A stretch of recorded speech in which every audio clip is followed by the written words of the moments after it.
नमस्कार, त्रिनेत्र चूरू अपडेट लेकर हाजिर हूं मैं विनीता शर्मा और आइए अब नजर डालते हैं आज की अपडेट्स पर। जिले में पंचायती राज संस्थाओं के आम चुनाव 2020 के तहत प्रथम चरण में तारानगर पंचायत समिति के लिए नाम निर्देशन पत्र प्रस्तुत करने, समीक्षा, नाम वापसी, चुनाव चिन्ह आवंटन एवं चुनाव लड़ने वाले अभ्यर्थियों की सूची तैयार करने का कार्य 19 व 20 सितंबर 2020 को ग्राम पंचायत मुख्यालयों पर संपादित किया जाएगा। जिला निर्वाचन अधिकारी डॉक्टर प्रदीप के गावंडे ने एक आदेश जारी कर 19 व 20 सितंबर 2020 को संबंधित ग्राम पंचायत मुख्यालयों पर कानून व्यवस्था बनाए रखने के लिए 3 मजिस्ट्रेट नियुक्त किए गए हैं।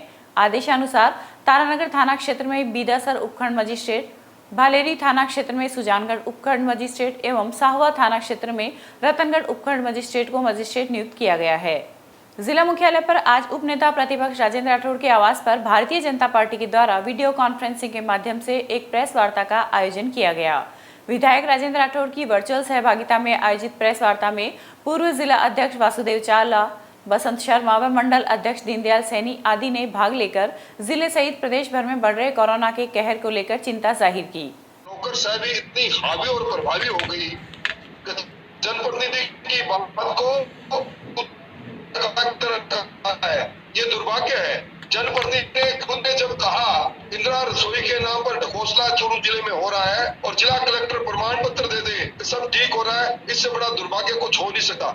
जिला कलेक्टर जो खुद चिकित्सक है, मैं समझता हूँ एक चिकित्सक का कर्तव्य बोध उनमें होना चाहिए। विस्फोटक कोरोना फैल रहा है, उसके बारे में उनको संज्ञान लेना चाहिए।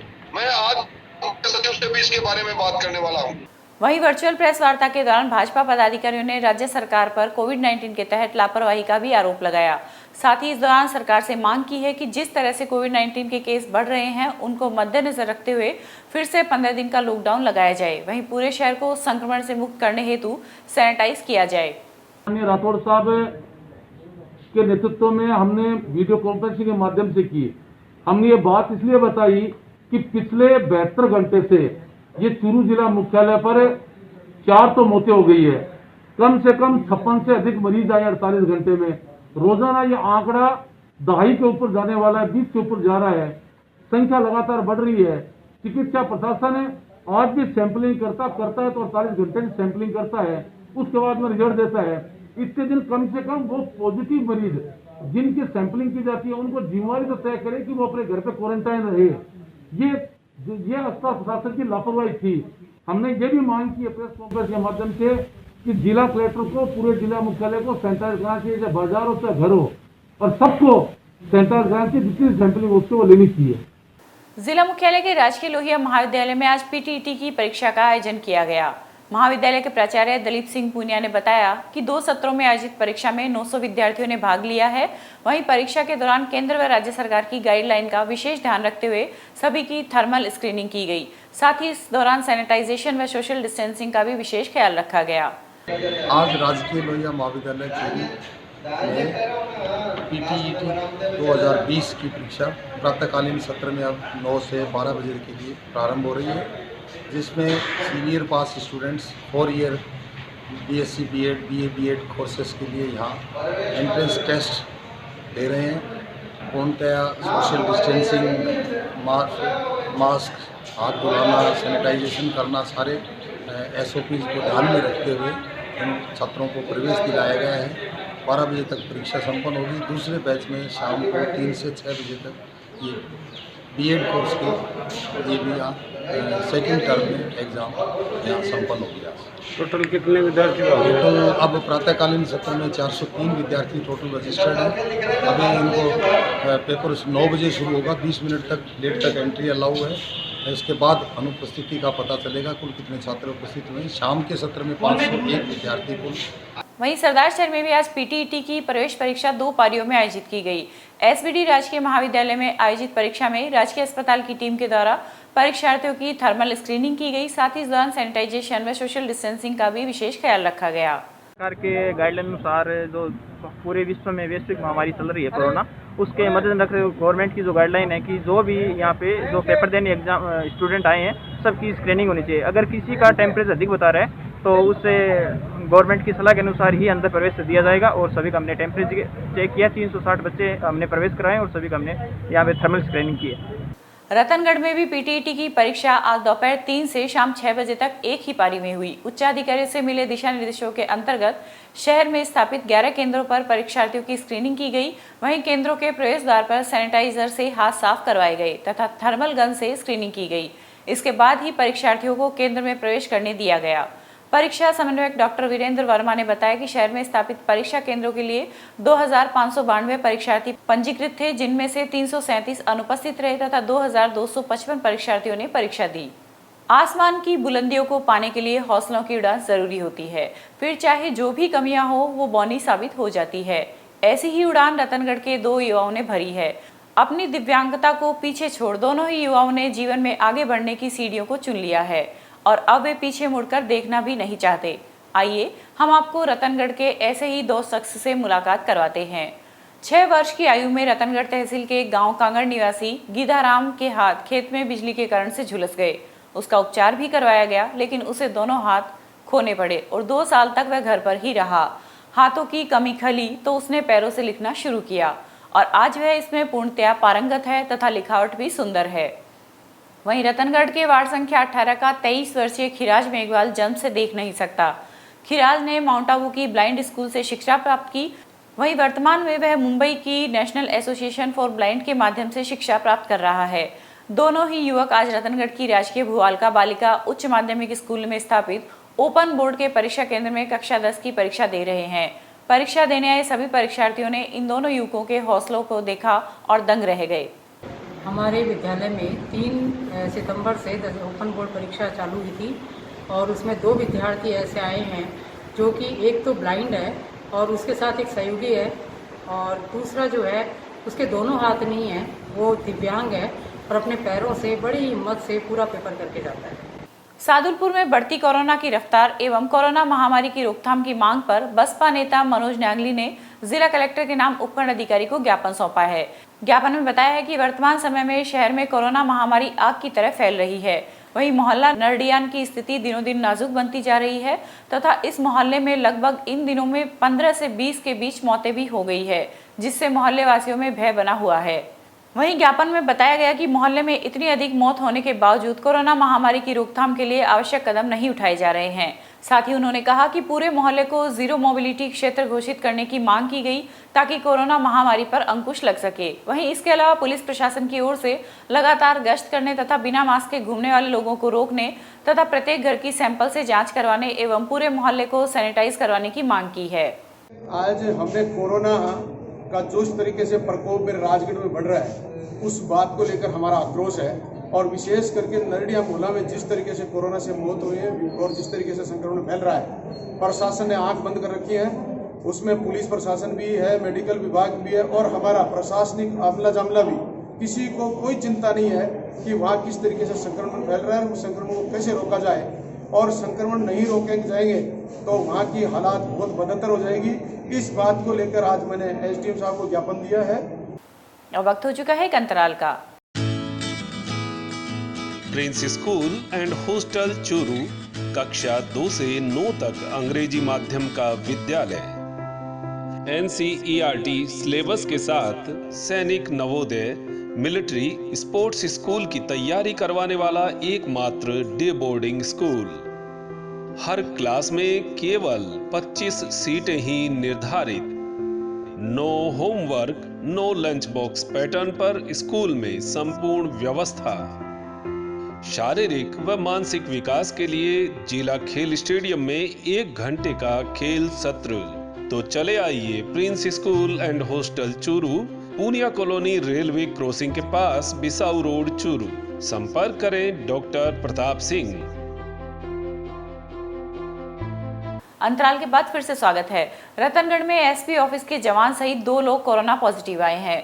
स्वास्थ्य निदेशालय से जारी सूची में रतनगढ़ की 55 वर्षीय महिला तथा रतनगढ़ तहसील के गांव सेला का 39 वर्षीय व्यक्ति कोरोना पॉजिटिव आया है। उक्त व्यक्ति चूरू एसपी ऑफिस में कार्यरत है। विभाग के आंकड़ों पर नजर डाली जाए तो अब तक 221 लोग कोरोना पॉजिटिव हो चुके हैं, जिनमें से 177 लोग शहर व 44 लोग ग्रामीण क्षेत्रों से वास्ता रखते हैं। वहीं इनमें से 90 लोग प्रवासी हैं। इसके साथ ही 197 लोग अब तक रिकवर हो चुके हैं तथा 22 लोग एक्टिव है। वहीं क्षेत्र में 2 कोरोना पॉजिटिव लोगों की मौत भी हो चुकी है। रतनगढ़ तहसील के गांव लोहा की राजकीय इंग्लिश मीडियम स्कूल में इंस्पायर्ड अवार्ड मानक योजना को लेकर कार्यशाला का आयोजन हुआ। उपखंड अधिकारी अनिल कुमार की अध्यक्षता में हुई कार्यशाला में लोहा क्षेत्र के पीईओ उपस्थित रहे। इस दौरान एसडीएम ने कहा कि स्कूल स्तर पर विद्यार्थियों के सृजनात्मक चिंतन को उचित मंच प्रदर्शित कर वैज्ञानिक दृष्टिकोण को बढ़ावा देने के लिए इंस्पायर अवार्ड महत्वपूर्ण है। इस दौरान प्रधानाचार्य कुलदीप व्यास ने राजकीय व निजी स्कूल के कक्षा 6 से 10 तक के विद्यार्थियों के नवाचारों को शीघ्र अपलोड करवाने का आह्वान किया। राजलदेसर के राजकीय चिकित्सालय में आज प्रधानमंत्री नरेंद्र मोदी के जन्म दिवस पर आयोजित सेवा सप्ताह के तहत एससी मोर्चा के द्वारा कोरोना संक्रमण की रोकथाम हेतु 500 मास्क वितरित किए गए। इस अवसर पर एससी मोर्चा के अध्यक्ष घासीराम मेघवाल, महामंत्री राजेश गर्ग व पार्षद सुभाष वाल्मीकि सहित पार्टी के अनेक कार्यकर्ता व पदाधिकारी मौजूद थे।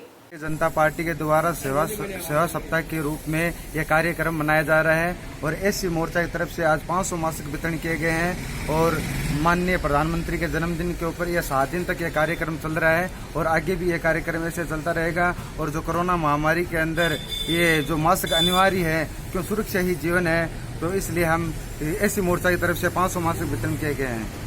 वहीं जिला मुख्यालय पर भी आज सेवा सप्ताह अभियान के तहत स्थानीय डेडराज भरतिया अस्पताल में भाजपा एससी मोर्चा के जिला अध्यक्ष रामस्वरूप मेघवाल के नेतृत्व में मरीजों व विकलांगों को फल व मास्क वितरण का कार्यक्रम रखा गया। कार्यक्रम में मंडल अध्यक्ष दीनदयाल सैनी, सुरेश सारस्वत व मोर्चा नगर अध्यक्ष पवन चावरिया सहित पार्टी के अनेक कार्यकर्ता मौजूद थे। हमारे भारत के यशस्वी प्रधानमंत्री माननीय नरेंद्र मोदी जी का 70वें जन्मदिन के उपलक्ष्य पर पूरे भारतवर्ष में और पूरे राजस्थान में सेवा सप्ताह भारतीय जनता पार्टी जन्मदिन के उपलक्ष्य पर मना रहे हैं। इसी उपलक्ष्य में आज 16 तारीख को एससी मोर्चा की तरफ से भरतिया अस्पताल में फल वितरण व मास्क वितरण का प्रोग्राम है। हमारे जिला के अध्यक्ष रामस्वरूप जी सातरा साहब के व उनकी टीम व नगर की टीम के द्वारा और सेवा सप्ताह के रूप में मरीजों को फल वितरण व मास्क वितरण किया जा रहा है।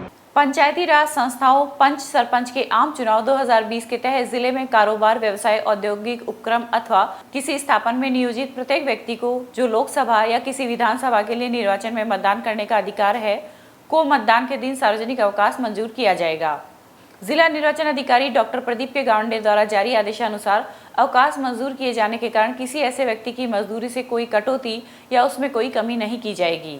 यदि कोई नियोजन लोक प्रतिनिधित्व अधिनियम के उपबंधों का उल्लंघन करेगा तो ऐसा नियोजन जुर्माने से दंडनीय होगा। साथ ही उन्होंने बताया कि जिले में पंचायती राज संस्थाओं के आम चुनाव 2020 के तहत 28 सितंबर, 3 अक्टूबर, 6 अक्टूबर एवं 10 अक्टूबर 2020 को मतदान होगा। वहीं जिला निर्वाचन अधिकारी के निर्देश पर रतनगढ़ पंचायत समिति क्षेत्र के 27 ग्राम पंचायतों के मतदान केंद्रों का भौतिक सत्यापन आज शुरू किया गया। एसडीएम अनिल कुमार, बीडीओ दिलीप कुमार व नायब तहसीलदार प्रवीण कुमार ने मतदान केंद्रों का निरीक्षण किया तथा साफ सफाई, खिड़कियों की मरम्मत तथा जिन मतदान केंद्रों पर रैंप नहीं बने हुए वहां रैंप बनवाने के दिशा निर्देश दिए। अधिकारियों द्वारा गुरुवार को भी मतदान केंद्रों का भौतिक सत्यापन किया जाएगा तथा शाम को जिला निर्वाचन अधिकारी को रिपोर्ट भेजी जाएगी। रतनगढ़ में चोरी की वारदात थमने का नाम ही नहीं ले रही है। बीती रात रिहायशी इलाकों में फिर एक बंद मकान के ताले टूट गए। घटना में लाखों के आभूषण एवं करीब 15,000 रुपए की नकदी की चोरी हुई है। सूचना पर पुलिस भी घटनास्थल पर पहुंची तथा मौका मुआयना किया। जानकारी के अनुसार रतनगढ़ के वार्ड संख्या 12 में कुलथिया क्लिनिक के पीछे श्रीचंद आत्रे का मकान है। श्रीचंद परिवार सहित गोगासर में रहते हैं तथा पिछले 3 महीने से मकान बंद है। बीती रात अज्ञात चोर ने घर में प्रवेश कर चोरी की वारदात को अंजाम दिया। सूचना पर पुलिस घटनास्थल पर पहुंची तथा मौका मुआयना किया। रतनगढ़ के नेशनल हाईवे 11 पर बीकानेर रोड पर साइकिल पर सवार 14 वर्षीय बालक को अज्ञात वाहन ने टक्कर मार दी। घटना में घायल बालक को अस्पताल में भर्ती करवाया गया, जहां से उसे हायर सेंटर रेफर किया गया। सूचना पर रतनगढ़ पुलिस भी अस्पताल पहुंची। घटना के अनुसार रतनगढ़ के वार्ड नंबर 3 निवासी 14 वर्षीय बालक श्रीराम साइकिल पर सवार था कि नेशनल हाईवे 11 पर गांव पायली व संगम चौराहे के बीच अज्ञात वाहन ने उसके टक्कर मार दी, जिससे वह घायल हो गया। उपस्थित लोगों ने उसे घायल अवस्था में अस्पताल में भर्ती करवाया, जहां पर उसकी हालत गंभीर होने पर बीकानेर रेफर कर दिया। घटना का समाचार लिखे जाने तक मुकदमा दर्ज नहीं हुआ है। अब वक्त हो चुका है एक अंतराल का।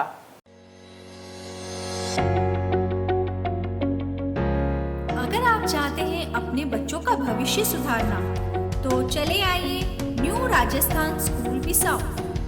CBSE 10+2 English medium school and hostel, play group और KG से 12th तक इंग्लिश मीडियम, छोटे बच्चों का सबसे अच्छा अंग्रेजी माध्यम विद्यालय, कला, विज्ञान और वाणिज्य के क्षेत्र में सर्वश्रेष्ठ CBSE school, physics, chemistry, bio और कंप्यूटर के अत्याधुनिक लैब, प्राकृतिक वातावरण वाला विशाल हवादार विद्यालय भवन व खेल मैदान, अनुभवी स्टाफ, समस्त सुविधाओं से युक्त छात्रावास, बच्चों के परिवहन हेतु नई बसों की विशाल श्रृंखला, एकेडमिक शिक्षा के साथ साथ सैनिक, मिलिट्री, नवोदय, स्पोर्ट्स स्कूल की विशेष तैयारी, satellite based learning programme and digital classes.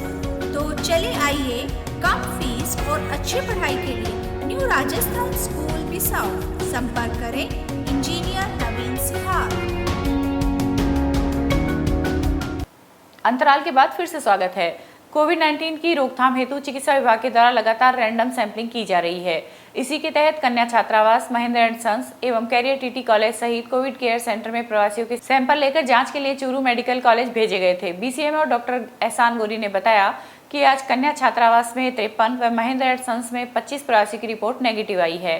वहीं कैरियर टीटी कॉलेज में 15 प्रवासियों की रिपोर्ट नेगेटिव आई है। इसके साथ ही इन सभी से अनुबंध पत्र भरवाकर होम आइसोलेट किया जा रहा है। आज जो प्रवासी विदेशों से चूरू की तरफ लौटे हैं, उनको लौटने के बाद उनको क्वारंटाइन किया गया था अलग अलग जगहों पे, जैसे कन्या छात्रावास, महेंद्र एंड सन्स और टीटी कॉलेज जो क्वारंटाइन सेंटर स्थापित किए गए हैं। इनमें प्रवासियों को क्वारंटाइन किया गया था। क्वारंटाइन करने के बाद इनकी सैंपलिंग का कार्य किया गया था। आज उनकी रिपोर्ट नेगेटिव आने के बाद उन सबको होम क्वारंटाइन के लिए आदेश दिया जा रहा है और 14 दिन इनको होम क्वारंटाइन के लिए रखा जाएगा और इनको मास्क और सैनिटाइजर का इस्तेमाल करने के लिए बताया गया है। आज जिला Covid care centre ANM training centre के अंदर से कल हमने जांच करवाई थी, तो आज 21 लोग पॉजिटिव से नेगेटिव है, जो कि बहुत ही खुशी की बात है। जिस तरह से कोरोना महामारी एक विकराल रूप लेते जा रही है, उसके अंदर ये बहुत ही राहत की खबर है कि लोग एक तरफ नेगेटिव भी हो रहे हैं, जो कि बहुत अच्छी बात है। इसमें पुरुष और महिलाएँ हैं, कुल 21 लोग हैं जो नेगेटिव हुए हैं। सरदार शहर के वार्ड नंबर 24 में 9 सितंबर को भाजपा कार्यकर्ता के साथ हुई मारपीट के बाद दो पक्षों में जमकर पत्थरबाजी हुई थी। वहीं मामले में पुलिस ने त्वरित कार्रवाई करते हुए अब तक 19 लोगों को गिरफ्तार कर लिया है। थाना अधिकारी सतीश कुमार यादव ने बताया कि पुलिस ने कार्रवाई करते हुए 39 नामजद सहित 200 लोगों के खिलाफ मामला दर्ज किया है। इसी कार्रवाई के तहत आज पुलिस ने कार्रवाई करते हुए 2 आरोपियों को गिरफ्तार किया है। इस प्रकरण में अब तक है वो करीबन 19 आदमी गिरफ्तार हो चुके हैं। 2 आदमियों को कल रात को गिरफ्तार किया गया और इस मुकदमे में अनुसंधान जारी है और गिरफ्तारियां भी जारी है। जो शेष रहे हैं उनकी गिरफ्तारी कर रहे हैं और कार्रवाई की जा रही है। मन में कुछ करने की इच्छा हो तो व्यक्ति अपने स्वयं की आत्मा की आवाज़ सुनकर ही रचनात्मक कार्य कर सकता है। ऐसी ही एक मिसाल पेश की है गाँव घांगू के समाज सेवी हरफूल सिंह रेवाड़ ने, जिन्होंने गांव घांगू के श्री बैकुंठ मुक्तिधाम में ग्राम पंचायत द्वारा लगभग 15 वर्ष पूर्व बनाए गए टीन शेड, जो अंधड़ के कारण हिलकर जर्जर हो गया था और गिरने के कगार पर था, उसका जीर्णोद्धार कर उसे बचा लिया। इसके साथ ही मुक्तिधाम के गेट के भी टाइल्स लगवाकर उसकी मरम्मत करवाई है। चूरू जिला सरस डेयरी के द्वारा गोल्ड मिल्क लॉन्च किया है। वहीं गोल्ड मिल्क आधा किलो का मूल्य 28 रुपये रखा गया है। आज से गोल्ड मिल्क जिले भर में बिक्री के लिए जिले भर के सरस बूथों पर उपलब्ध रहेगा। वहीं लॉन्चिंग के दौरान सरस डेयरी के जिला कार्यालय में डेयरी के अध्यक्ष लालचंद मूंड व एमडी धर्मवीर मौजूद रहे। चूरू दूध संघ द्वारा पहली बार गोल्ड दूध का लॉन्च किया गया है, जिसमें 6090 SNF होती है। काफ़ी टाइम से दूध उत्पादकों की ये मांग थी कि हमें गोल्ड दूध मिले। ये क्या जवानों, बच्चों और अभी इम्यूनिटी डेवलप के लिए बहुत अच्छा है और ये एक पूरी अच्छी दूध हमारे उपभोक्ताओं के लिए अच्छी शुरुआत है। सरदार शहर पुलिस थाना के स्थानांतरित अधिकारी महेंद्र दत्त शर्मा का थाना परिसर में अभिनंदन किया गया। थाना अधिकारी सतीश कुमार यादव के नेतृत्व में आयोजित कार्यक्रम में पुलिस विभाग के अनेक अधिकारी व जवान मौजूद थे। इस दौरान महेंद्र दत्त शर्मा का स्टाफ व व्यापारियों के द्वारा साफा व शॉल उड़ाकर अभिनंदन किया गया। कार्यक्रम के दौरान बड़ी संख्या में शहर के गणमान्य जन मौजूद थे। सरदार शहर में विद्युत समस्या को लेकर 30 गांवों के किसानों ने अखिल भारतीय किसान सभा के बैनर तले भानीपुरा सहायक अभियंता कार्यालय के आगे चल रहा धरना प्रदर्शन आज दूसरे दिन भी जारी रहा। इस दौरान किसानों ने जमकर नारेबाजी की। इस मौके पर किसानों ने बताया कि हमें 6 घंटे बिजली की बजाय 3 घंटे ही बिजली दी जा रही है। वहीं कम वोल्टेज की वजह से हमारे कुएं की मोटर भी जल रही है। इसके पश्चात किसानों ने रैली के रूप में धरना स्थल से नायब तहसीलदार कार्यालय पहुंचे व ज्ञापन सौंपा। वहीं आंदोलन की सूचना मिलते ही अधीक्षण अभियंता चूरू से भानीपुरा पहुंचे व किसानों से वार्ता की तथा 22 सितंबर से नियमित 6 घंटे बिजली देने व बकाया किसानों के 2 महीने तक कनेक्शन नहीं काटने का आश्वासन दिया, तब जाकर किसान शांत हुए। इस दौरान किसानों ने बताया कि धरना तो जारी रहेगा तथा अन्य आंदोलन स्थगित कर दिए जाएंगे। ये था आज का चूरू अपडेट। कल फिर हाजिर होंगे नई अपडेट के साथ। अब दीजिए इजाजत, नमस्कार।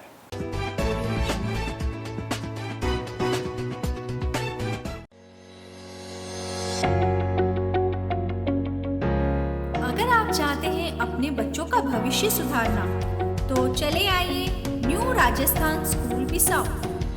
CBSE 10+2 English medium school and hostel, play group और KG से 12th तक इंग्लिश मीडियम, छोटे बच्चों का सबसे अच्छा अंग्रेजी माध्यम विद्यालय, कला, विज्ञान और वाणिज्य के क्षेत्र में सर्वश्रेष्ठ CBSE school, physics, chemistry, bio और कंप्यूटर के अत्याधुनिक लैब, प्राकृतिक वातावरण वाला विशाल हवादार विद्यालय भवन व खेल मैदान, अनुभवी स्टाफ, समस्त सुविधाओं से युक्त छात्रावास, बच्चों के परिवहन हेतु नई बसों की विशाल श्रृंखला, एकेडमिक शिक्षा के साथ साथ सैनिक, मिलिट्री, नवोदय, स्पोर्ट्स स्कूल की विशेष तैयारी, satellite based learning programme and digital classes. तो चले आइए कम फीस और अच्छी पढ़ाई के लिए न्यू राजस्थान स्कूल बिसाऊ। संपर्क करें इंजीनियर नवीन सिहार।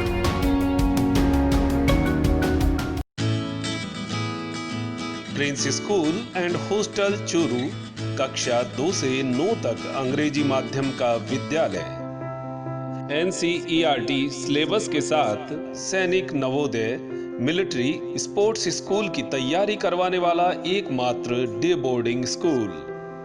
हर क्लास में केवल 25 सीटें ही निर्धारित। No homework, no lunch box pattern पर स्कूल में संपूर्ण व्यवस्था। शारीरिक व मानसिक विकास के लिए जिला खेल स्टेडियम में 1 घंटे का खेल सत्र। तो चले आइए Prince school and hostel Churu, Poonia colony, railway crossing के पास, बिसाऊ रोड, चूरू। संपर्क करें डॉक्टर प्रताप सिंह।